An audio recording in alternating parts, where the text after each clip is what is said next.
Hello बच्चों, चलिए प्रश्न पढ़ते हैं। तो प्रश्न में दिया गया है, रक्त दाब क्या है, इसको नापने वाले उपकरण का नाम लिखिए तथा अति तनाव के दो लक्षण एवं प्रभाव लिखिए। तो इस प्रश्न की मुख्य अवधारणा के बारे में हम जान लेते हैं। सबसे पहले तो यहाँ लिखेंगे मुख्य अवधारणा। मुख्य अवधारणा है इस प्रश्न की रक्त दाब। तो सबसे पहले हम जानते हैं रक्त दाब के बारे में। तो रक्त दाब जो है यह क्या होता है, यह जानते हैं। तो प्रवाहित रक्त के द्वारा, तो यहाँ हम लिख सकते हैं प्रवाहित रक्त के द्वारा धमनियों की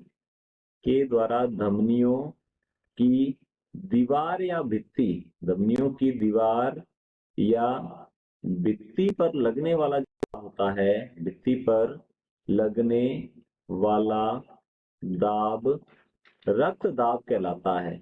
ये जो दाब होता है इसे हम कहते हैं रक्त दाब कहलाता है। रक्त दाब जो है यह दो प्रकार का होता है, सिस्टोलिक तथा डायस्टोलिक। तो हम यहाँ लिख लेते हैं इसे भी, सिस्टोलिक सिस्टोलिक रक्त दाब रक्त दाब और दूसरा होता है डायस्टोलिक डायस्टोलिक रक्तदाब रक्तदाब। सिस्टोलिक रक्तदाब वह रक्तदाब है जब हृदय संकुचित अवस्था में होता है, प्रकुंचित अवस्था में होता है, अर्थात जब हृदय के निलियों के द्वारा धमनियों में रक्त को पंप किया जाता है। तो सिस्टोलिक रक्तदाब इसका मान अधिक होता है और ये होता है सामान्य अवस्था में 120 मिलीमीटर ऑफ मरकरी इसे कहा जाता है। और डायस्टोलिक रक्तदाब वह रक्तदाब है जब हृदय शिथिल अवस्था में होता है, अर्थात उसके निलय जब धमनियों में रक्त पंप नहीं कर रहे होते हैं, तब धमनियों में जो दाब होगा वह होता है डायस्टोलिक रक्तदाब और इसका मान होता है 80 mmHg। तो लिखते हैं 80 mmHg इसका मान होता है। तो इस प्रकार से हम इसे लिख सकते हैं 120 बटा 80 mmHg। तो ये है रक्तदाब।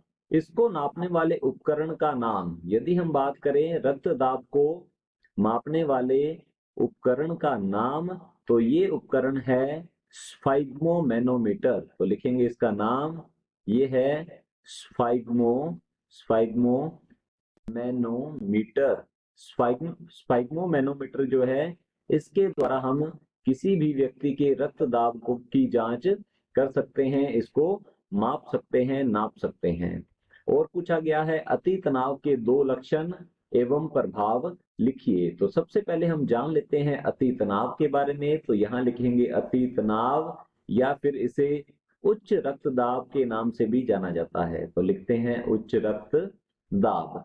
तो सामान्य परिस्थिति में देखा जाए तो सिस्टोलिक रक्तदाब 120 mmHg और डायस्टोलिक रक्तदाब 80 mmHg होता है। और यदि 120 से यह हो जाए 140 mmHg, तो यहाँ लिखते हैं उच्च रक्तदाब में क्या होगा कि सिस्टोलिक रक्तदाब 120 से 140 mmHg तथा डायस्टोलिक रक्तदाब यदि हो जाए 90 mmHg, तो इस अवस्था को हम कहते हैं अति तनाव या उच्च रक्तदाब। तो हमसे पूछा गया है अति तनाव के दो लक्षण। तो लिखते हैं लक्षण इसके। अति तनाव के जो लक्षण है, पहला लक्षण हम लिख सकते हैं स्पष्ट दिखाई न देना। स्पष्ट दिखाई न देना, यह इसका मुख्य लक्षण है। दूसरा लक्षण है इसका जैसे कि सांस फूलना। तो लिख सकते हैं सांस फूलने लग जाती है, सांस फूलना इसका मुख्य लक्षण है। तीसरा लक्षण हम लिख सकते हैं थकान। तो यहाँ लिखेंगे थकान। और चौथा लक्षण हम लिखेंगे यहाँ पर सिर दर्द, क्योंकि सिर में ऑक्सीजन अर्थात जो मस्तिष्क होता है वहां तक ऑक्सीजन अच्छे से नहीं पहुंच पाती अति तनाव के कारण, इसलिए सिर दर्द होने लग जाता है। तो ये तो है लक्षण। और हमसे पूछा गया है इसके प्रभाव के बारे में। तो हम जान लेते हैं अति तनाव के प्रभाव। तो यहाँ लिखेंगे अति तनाव के प्रभाव। तो जानते हैं प्रभाव के बारे में। तो पहला प्रभाव तो यह रहेगा अति तनाव का कि अति तनाव या उच्च रक्तदाब के कारण धमनियों या नसों के फटने की संभावना बनी रहती है। तो यहां लिख सकते हैं धमनियों या नसों के फटने की संभावना बनी रहती है।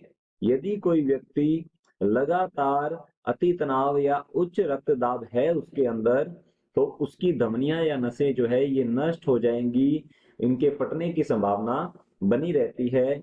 दूसरा जो है इसका मुख्य प्रभाव ये हो सकता है कि मस्तिष्क के ऊतक जो है वे नष्ट होने लग जाते हैं, क्योंकि उन तक ऑक्सीजन जो है उसकी सप्लाई अच्छे से नहीं हो पाती है। तो हम कह सकते हैं मस्तिष्क मस्तिष्क के मस्तिष्क के ऊतकों का का नष्ट होना, यह इसका प्रभाव होता है। तो हमारा जो प्रश्न है रक्तदाब क्या है, इसको नापने या मापने वाले उपकरण का नाम लिखिए तथा अति तनाव के 2 लक्षण एवं प्रभाव लिखिए। तो सबसे पहले हमने जाना है रक्तदाब के बारे में। रक्तदाब प्रवाहित रक्त के द्वारा धमनियों की दीवार या भित्ति पर लगने वाला दाब रक्तदाब कहलाता है। और यह 2 प्रकार का होता है, सिस्टोलिक रक्तदाब और डायस्टोलिक रक्तदाब। सिस्टोलिक रक्तदाब जो है इस सामान्य स्थिति में इसका मान होता है, यह होता है 120 mmHg और डायस्टोलिक रक्तदाब होता है 80 mmHg। फिर हमने देखा है रक्तदाब को मापने वाले उपकरण का नाम है स्फाइग्मोमैनोमीटर। और फिर अति तनाव या उच्च रक्तदाब के बारे में हमने जाना है। तो सिस्टोलिक रक्तदाब सामान्य स्थिति में 120 mmHg होता है, परंतु यदि यह 140 mmHg और डायस्टोलिक रक्तदाब 180 mmHg से 90 mmHg हो जाता है, तो इस अवस्था को हम कहते हैं अति तनाव या उच्च रक्तदाब। और इसके लक्षण और प्रभाव के बारे में पूछा गया है। तो लक्षण हमने देखे हैं यहाँ पर, जैसे कि स्पष्ट दिखाई न देना इसका मुख्य लक्षण है, और सांस फूलना, थकान, सिर दर्द, ये इसके लक्षण होते हैं। और अति तनाव के प्रभाव ये हो सकते हैं कि धमनियां या नसें जो हैं इनके फटने की संभावना बनी रहती है, ये क्षतिग्रस्त हो सकती हैं। और मस्तिष्क के ऊतकों का नष्ट होना भी इसका मुख्य प्रभाव होता है। आशा करता हूं आपको समझ में आया होगा। धन्यवाद।